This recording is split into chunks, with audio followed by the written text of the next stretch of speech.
টি চাল দিয়ে যদি থাকে সকালে এরকম একটা জল খাবার, সঙ্গে থাকছে নারকেল ছাড়া একদম সাদা চাটনি আর একেবারেই তেল ছাড়া, তাহলে তার কোনো কথাই না। নমস্কার বন্ধুরা, কাজল ভিলেজ কিচেনে সকলকে স্বাগত জানাই। রোজকার মতো আজও রান্নাঘরে চলে এলাম।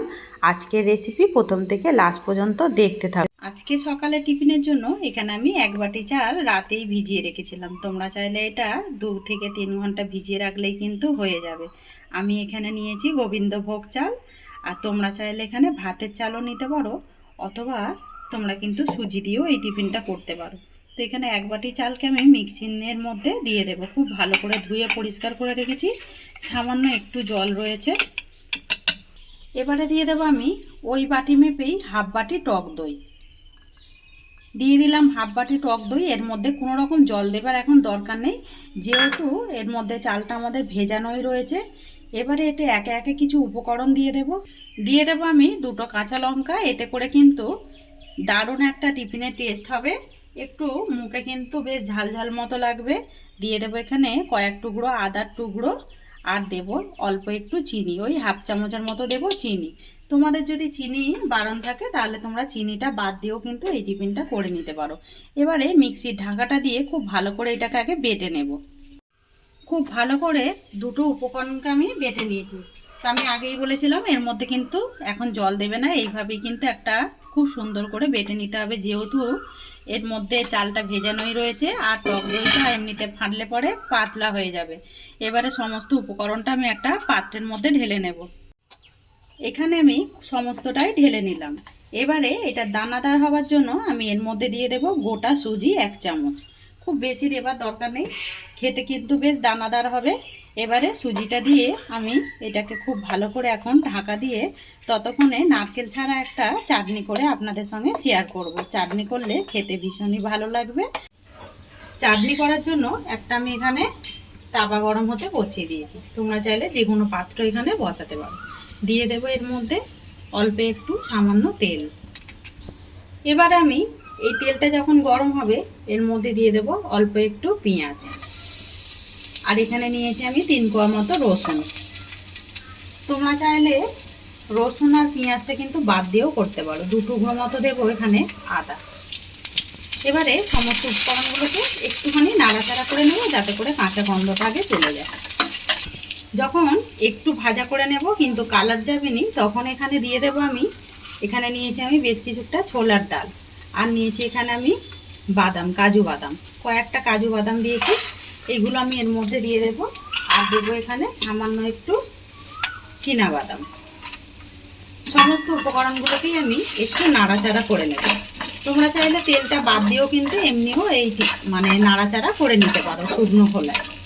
সমস্ত উপকরণগুলোকে বেশ একটু ভাজা করে নিলাম, যাতে করে কাঁচা গন্ধটাও চলে গেল, একদম কিন্তু সুন্দরভাবে ভাজাও হয়ে গেছে। তো এখানে আমি দিয়ে দেবো ঝালের জন্য এই সময় 2টো কাঁচা লঙ্কা। এতে করে রঙটাও কিন্তু যাবে না, আর খুব ভালোভাবে কিন্তু একটা কাঁচা লঙ্কার গন্ধটাও বেশ চাটনির মধ্যে ভালোভাবে মেল্ট হবে। এবার আমি এইটাকে এখন রেখে দেবো ঠান্ডা হবার জন্য। জাল নিয়েছি, ততক্ষণে চাটনিটা রেডি করে নিয়ে যাক। এখানে সমস্ত উপকরণগুলোকে বেশ ঠান্ডা করে নিয়েছি, না হলে মিক্সিং জারের মধ্যে তো দেওয়া যাবে না, সমস্তটাই দিয়ে দেবো আগে। এবারে আমি এর মধ্যে দিয়ে দেবো সামান্য একটু চিনি, এতে করে টিফিনটা বেশ খেতে স্বাদ ব্যালেন্স হবে। দিয়ে দেবো এখানে টক দই, তো এখানে 3 চামচের মতো নিয়েছি টক দই, আর দিয়ে দেবো এতেই অল্প একটু জল, মানে হাফ বাটির মতোই জল দিয়ে দেবো। দিয়ে দেবো স্বাদ মতো লবণ বা মাপ মতো লবণ। সমস্ত উপকরণগুলো দিয়ে খুব ভালো করে মিক্সিং জারটা ঢাকনা এঁটে আমি এটাকে বেটে নেব আগে। এদিকে চাটনিটাকে খুব ভালো করে আমি বেটে নিয়েছি, এবারে একটা জায়গার মধ্যে ঢেলে নেব। এবারে একটু আমি মিক্সি ধোয়া জল দিয়ে দেবো, যেহেতু প্রচুর ঘন একটুখানি অল্প জল দিয়ে দিলাম, ওই 3 চামচের মতো জল দিয়ে দিলাম। দিয়ে একটু ভালো করে মিশিয়ে নেব, এতে করে বেশ চাটনিটা খেতে ভালো লাগবে। অপরদিকে আমি আবারও একটা কড়া গরম হতে বসিয়ে দিয়েছি, ওর মধ্যে দিয়ে দেব অল্প একটু তেল, মানে 1 চামচের মতো দেব তেল। এবারে এখানে দিয়ে দেব আমি বেশ কিছুটা নিয়েছি ছোলার ডাল, একটু গোটা গোটা দিলে ফোড়নে, তাহলে খেতে কিন্তু বেশ ভালো লাগবে। একটা তড়কা মশলা বলতে পারো রেডি করে নেব। এখানে দিয়ে দিলাম একটা গোটা শুকনো লঙ্কার একটা ভেঙে দিয়েছি, দিয়ে দেব কয়েকটা সর্ষে। খুব ভালো করে এবারে এটাকে একটু ভেজে নেব। খুব ভালো করে আমি ফোড়নটাকে ভেজে নিলাম, এইভাবে একটু ভেজে নিতে হবে। এখানে নিয়েছি কারি পাতা, দিয়ে দেব কারি পাতা, এতে করে টেস্টটা কিন্তু বেশ দারুণ আসবে। এবার আমি এটাকে নামিয়ে নেব। এবারে সমস্তটাই আমি চাটনির মধ্যে দিয়ে দেব।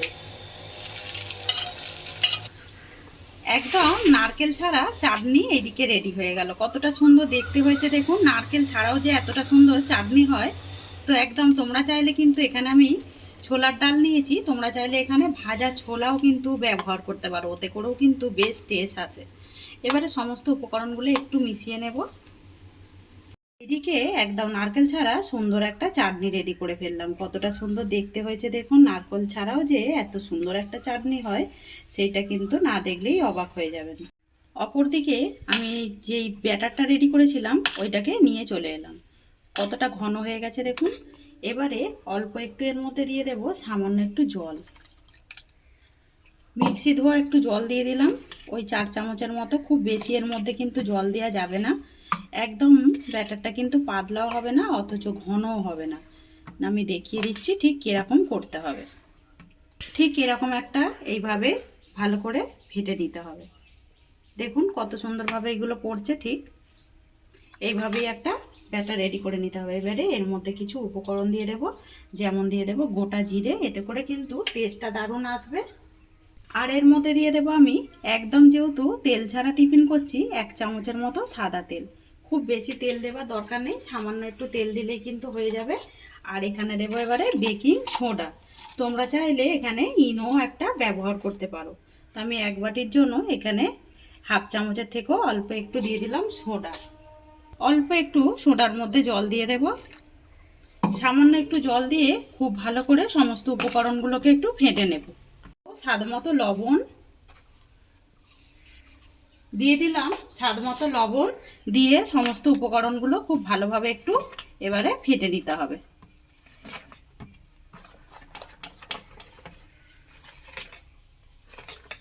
সমস্ত উপকরণগুলোকে ফেটে নেবার পরে এখানে সোডা দেবার কারণে একদম কিন্তু যে গোলাটা গুলেছি একদম হালকা হয়ে গেছে, আর কত সুন্দরভাবে ফুলেছে দেখুন। এইভাবে কিন্তু একটুখানি ফেটে নিলেই পরে ফুলতে শুরু করবে। আর যেহেতু এর মধ্যে আমরা সাদা তেল দিয়েছি, খাবারগুলো যেমনই নরম হবে তেমনই কিন্তু খেতে ভীষণই ভালো লাগবে। অপরদিকে কড়া আমি গরম হতে বসিয়ে দিয়েছি। কড়ার মধ্যে আর তেল দেব না, আমি এর মধ্যে যেহেতু ফোড়ন দিয়েছিলাম, এই তেলের মধ্যেই আমি এখানে থেকে নিয়ে নেব যে ব্যাটারটা করেছি। 1 হাতা নিয়ে ঠিক মাঝ বরাবর এইভাবে দিয়ে দেব। দিয়ে দিলাম। এই কত সুন্দর জালিদার হয়েছে টিফিনটা। এখানে আমি কয়েকটা সবজি কেটে নিয়েছি, যেমন গাজরকে ছোট ছোট করে গেট করে নিয়েছি, কারি পাতা নিয়েছি, কাঁচা পাকা লঙ্কা কুচি আর পেঁয়াজ কুচিয়ে নিয়েছি। এইগুলো একটু একটু করে ওপর থেকে দিয়ে দেবো, এতে করে টিফিনটা কিন্তু দেখতেও ভালো লাগবে আর খেতে আরও বেশি সুন্দর হবে। অল্প অল্প করে সমস্ত উপকরণগুলোকেই এইভাবে ছড়িয়ে দেব। দেখুন কত সুন্দর দেখতে লাগছে। একদম তেল ছাড়া যদি এরকম একটা টিফিন হয়, তাহলে কিন্তু সকালের জলখাবারটা একেবারেই কিন্তু জমে যায়। তো কত সুন্দরভাবে একটা টিফিন কিন্তু এখানে রেডি হয়ে গেছে, আপনি আপ ছেড়ে আসছে। আর দেখতে কতটা সুন্দর হয়েছে দেখুন, খেতে আরও বেশি ভালো লাগে। সকালের যদি এরকম হালকা ফুলকা জলখাবার হয়, তাতে করে কিন্তু অনায়াসেই খাওয়া হয়ে যায়। টিফিনগুলোকেই আমি আর তেল দেব না, এইভাবেই আমি কড়ার মধ্যে দিয়ে সমস্তগুলোই ভেজে নিতে হবে। সমস্ত টিফিনগুলোকেই সুন্দর করে গড়ে নিলাম। আর দেখতে যতটা সুন্দর হয়, খেতে আরও বেশি দারুণ সুন্দর হয়। তা আজকের টিফিনের রেসিপি আপনাদের কীরকম লাগছে অতি অবশ্যই কমেন্ট করে জানাবেন। যদি এরকম মুখরোচক একই রকমের টিফিন খেতে না ভালো লাগে, চটজলদি কিন্তু 1 বাটি চাল দিয়ে এরকম একটা টিফিন রেডি করে নিতে পারো। তো টিফিনগুলোকেই আমি একটা প্লেটের মধ্যে করে সাজিয়ে গুছিয়ে নিয়েছি। আর কতটা নরম হয়েছে, আর দেখুন একদম দুটো সাইডই কিন্তু বেশ দারুণভাবে হয়েছে, খেতে ভীষণই ভালো লাগে। একবার এইভাবে ট্রাই করতে পারো, খেয়ে আমাকে কমেন্ট করে জানাবেন যে বাদামের চাটনি এরকম একটা নারকেল ছাড়া চাটনি কীরকম লাগছে। যদি ভালো লেগে থাকে একটা লাইক করে দিয়ে এইভাবে আমার পাশে থাকবেন, আমাকে সাপোর্ট করবেন। আমার এরকম নিত্য নতুন রান্নার জন্য পাশে থাকা বেল আইকনটি প্রেস করবেন। সবাই ভালো থাকবেন, সুস্থ থাকবেন, ধন্যবাদ। আবারও কোনো নতুন রেসিপি নিয়ে ফিরে আসবো। আজকের মতো এই পর্যন্ত।